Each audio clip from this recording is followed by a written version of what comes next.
क्या आपने कभी सोचा है कि इन फेमस कैरेक्टर का रोल आगे चलकर कौन करने वाला है? आप जो ये रोज फेमस यूट्यूबर्स को देखते हो, इनकी एजुकेशन क्वालिफिकेशन क्या है, ये जानकर सच में आप हैरान होने वाले हो। प्ले स्टोर पर ऐसा कौन सा गेम है जिसे खेलने पर आपको अपना फोन ही तोड़ना पड़ेगा, इसके बाद ही आप इसे खेल पाओगे? और ये कौन सा वांटेड गैंगस्टर है जिसका इतना बड़ा यूट्यूब चैनल है और उसमें भर भर के काफी व्यूज भी आते हैं? सो गाइस, ये वीडियो बहुत ही इंटरेस्टिंग होने वाली है, बस मेरे साथ बने रहना इस वीडियो के एंड तक। और अभी तक आपने हमारे चैनल को सब्सक्राइब नहीं किया तो प्लीज चैनल को सब्सक्राइब जरूर कर लें ताकि मेरे आने वाला कोई भी नोटिफिकेशन मिस ना कर पाए। नंबर 1, कार में जो फ्यूल होता है वो आखिर कैसे काम करता है? क्या आपने ये कभी सोचा है? मतलब आपकी गाड़ी में कितना पेट्रोल बचा है ये दिखाता कैसे है? अगर आप इसमें कुछ कॉम्प्लेक्स सोचे तो ऐसा नहीं है, क्योंकि ये बहुत ही सिंपल है। दरअसल एक रॉड पर एक नॉब लगा होता है जो ऊपर नीचे जाता है और उसी से पेट्रोल का मीटर आगे पीछे होता है, यानी जितना पेट्रोल भरा होगा नॉब उतना ही ऊपर जाएगा, और ये जितना ऊपर जाएगा तो ये पेट्रोल उतना ही फुल रहेगा। कभी कभी ये नॉब अटक जाता है जिस वजह से ये मीटर खराब हो जाता है। नेक्स्ट, इस गेम में आप अपने फोन को जितना ही ऊपर फेंकोगे आपको उतने ही पॉइंट्स मिलेंगे, यानी जितना ऊपर फोन उतने ही पॉइंट्स। ये बहुत ही अजीब गेम है जिसका नाम है सेंड टू मी हेवन। इसमें आप अपने फोन को जितना ऊपर फेंकोगे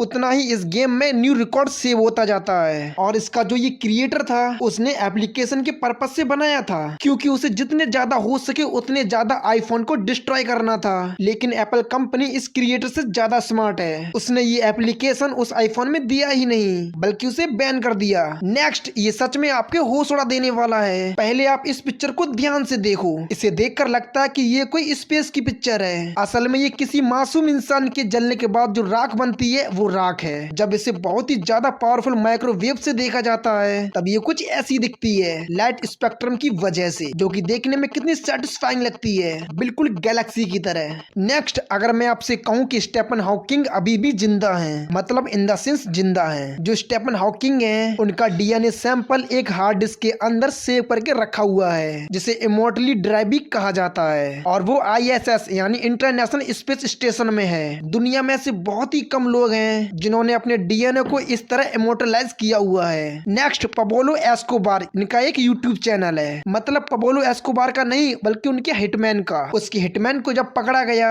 उससे पूछताछ करने के बाद उसने जो बताया बाकी सभी के होश उड़ गए, क्योंकि उसने 250 से भी ज्यादा आदमियों को गोली मारकर उनकी हत्या कर दी थी, वो भी पबोलो एस्कोबार के कहने पर। और फिर उसके बाद उसे जेल भेज दिया गया, और फिर उसका अच्छा बिहेवियर होने के कारण उसे 20 साल बाद छोड़ भी दिया गया। और सबसे सरप्राइज की बात तो ये है कि वो जब साल 2014 में बाहर आया तब वो काफी ज्यादा पॉपुलर हो चुका था, और फिर उसने फिर यूट्यूब चैनल को स्टार्ट किया और उसके बाद वो एक अच्छा खासा यूट्यूबर भी बन गया। नेक्स्ट, चाइना में एक एआई हॉस्पिटल खुला है जहां एक रोबोट डॉक्टर है, और ये एक दिन के अंदर 3000 से भी ज्यादा लोगों को ट्रीट कर सकते हैं, यानी ये बस कुछ ही दिनों के अंदर 10,000 से भी ज्यादा लोगों को ट्रीट कर सकते हैं, जिसके लिए इंसान को इजिली 2 साल से भी ज्यादा समय लग जाएगा। नेक्स्ट, आखिर इन फेमस यूट्यूबर्स की एजुकेशन क्वालिफिकेशन क्या है? तो हम सबसे पहले बात करते हैं सौरभ जोशी की। तो इन्होंने आर्ट्स से ग्रेजुएशन किया है, लेकिन एक इंटरेस्टिंग बात ये है कि इन भाई साहब ने 12th के बाद 3 साल का गैप लिया था, सिर्फ ये सोचने के लिए कि इन्हें आगे करना क्या है। वैसे तो इन्हें आर्ट्स में काफी ज्यादा इंटरेस्ट था, इसीलिए इन्हें समझ नहीं आ रहा था कि वो किस चीज से ग्रेजुएशन करें। इसके बाद बात करते हैं राउंड टू हेल की। तो इसमें 3 मैन लोग हैं, जो वसीम, नजीम और जैन। अगर रिपोर्ट की माने तो इन तीनों ने 12th पास किया हुआ है। फिर बात करते हैं वीबी की वांस की। तो इन्होंने बैचलर ऑफ साइंस की डिग्री की हुई है। और हर्ष बनीवाल की बात करें तो इन्होंने कंप्यूटर की डिग्री की है। और लास्ट में एल्विस यादव, जिन्होंने बैचलर ऑफ कॉमर्स किया हुआ है। नेक्स्ट, कभी कभी एक्टर्स इतनी अच्छी एक्टिंग कर लेते हैं कि वो अपने नाम की जगह उस कैरेक्टर के नाम से जाने जाते हैं, और फिर कभी न कभी उन एक्टर्स को उस रोल को छोड़ना पड़ता है। यही जब होता है तो आगे जाकर इनकी जगह कौन ले सकता है? तो सबसे पहले बात करते हैं जो हेरा फेरी 3 आ रही है। इसमें राजू का रोल करने के लिए पहले तो अक्षय कुमार ने मना कर दिया था, इसीलिए हेरा फेरी वाले अलग अलग एक्टर्स को लेने के लिए तैयार हो रहे थे। उनमें से एक नाम था कार्तिक आर्यन, और फिर उसके बाद अक्षय कुमार ने इस रोल को एक्सेप्ट कर लिया, और जल्द ही हेरा फेरी का पार्ट 3 आने वाला है जिसमें हमें देखने को मिला है जिसमें राजू का रोल अक्षय कुमार ही करने वाले हैं। और फिर रावण 2 आ रही थी जिसमें कई लोग कह रहे थे